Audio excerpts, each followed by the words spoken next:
saw you at Guy's party after the Oscars, and we spoke for a little while, and I was congratulating you because I am so proud of you for coming out, and I am happy for you.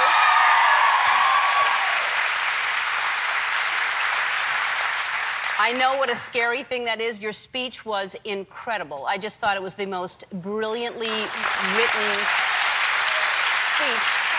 I want to show a little tiny bit of it right now. Here I am, an actress, representing, at least in some sense, an industry that places crushing standards on all of us. Standards that, I hate to admit, have affected me. And I am here today because I am gay. And because...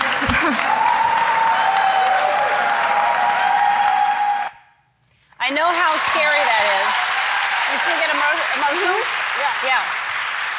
I can see that you're emotional just watching that. I was like that for a couple of years after I came out. It's a scary thing to verbalize, to say it out loud. How nervous were you? I'm the most nervous I've ever been in my life, for sure. I think my biggest fear of doing it was even just having a panic attack, quite frankly. But, you know, I was just so ready to do it and, quite frankly, so excited to do it. So it was a combination of just such thrill to finally be at that place in my life where I was able to do that, and grateful to have that moment, and grateful to you because you did it in a time when it was much harder and much scarier. So it's well,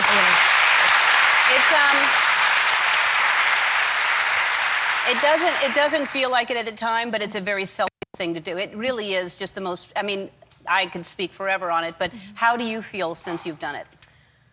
You know, I knew I would be a happier person. I knew that I was going to feel better, and I did not anticipate just how happy I would feel, and just every aspect of my life, just an ease and a comfort, and it's really been quite extraordinary to feel just the shift. It was pretty much overnight, too. Yeah. Just it is, because you're releasing shame. Yes. I mean, and anyone, it doesn't matter what it is, what you're carrying around that's your secret. Everyone has something that you're carrying around that you're ashamed of. And to carry shame around is first of all, it causes disease. You just can't, it's a horrible thing to be ashamed of yourself. Yes, it's toxic, and I think we talked about this a bit where, you know, you think you're at a place where you're like, oh, I'm happy to be gay, I'm so comfortable being gay, I love being gay.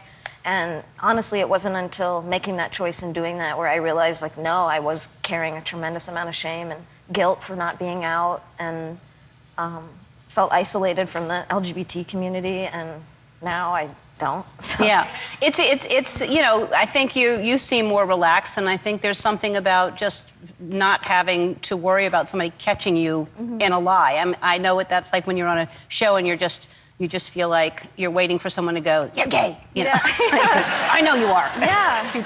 Yes, absolutely. It's so nice to just, you know, be at work and talk about an ex, or, you know, get to wear what you want, not have a conversation about it, and to feel like you're being yourself, and then connect with people in the world, you know? It's so nice to have people come up to me and tell me their story, or, you know, say, hey, I'm closeted, can you have advice? And, you know, those are really beautiful moments to get to share with people. Yeah.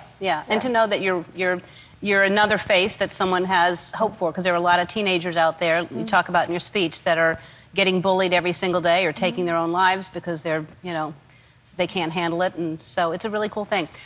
Let's talk about something that you're doing that's really hilarious, and is this something that you used to do before Twitter? You just rename people's pets? Because people post their pets and then you just rename them? Yeah, I mean, it started because I renamed a friend of mine's dogs one day when we were hanging out, and... For what reason?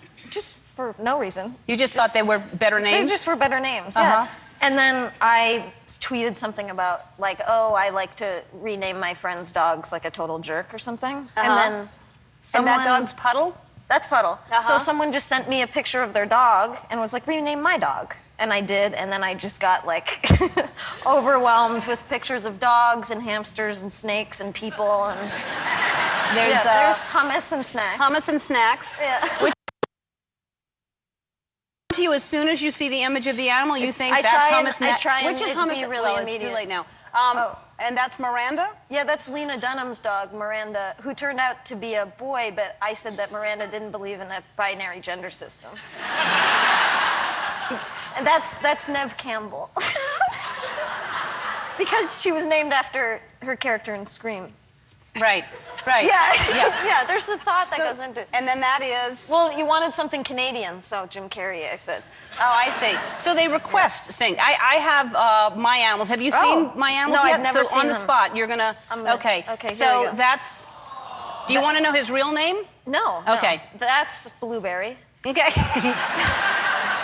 I like that name. Okay. And then. That's Pretzel.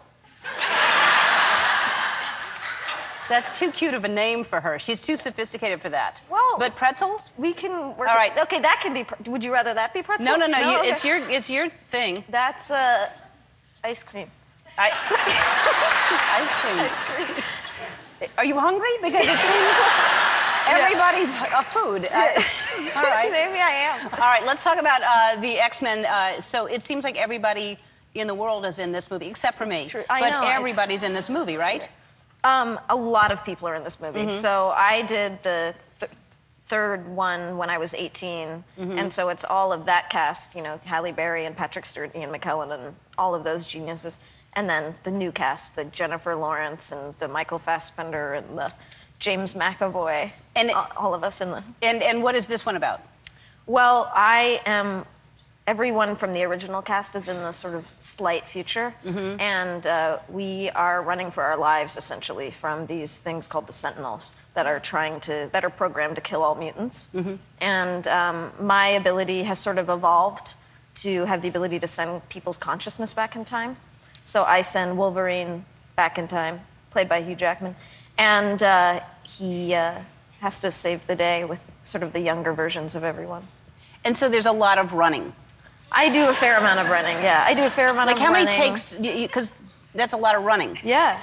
I love Inception. I love you ran running. a lot in Inception too. I love running. Yeah. Running's like my thing. Oh well, then Yeah. it's so good. it works out for me. So any movie Yeah. that's involves running, you're probably going to be in. It's the only way I'll accept a role. You say, "Is your agent calls? Is there running in it?" Oh, there's no running? We Yeah. have to I we have won't to do write it in. I won't Yeah. do it. X-Men: Days of Future Past is in theaters now, and you come back anytime you want. Thank you. All right, we'll be back.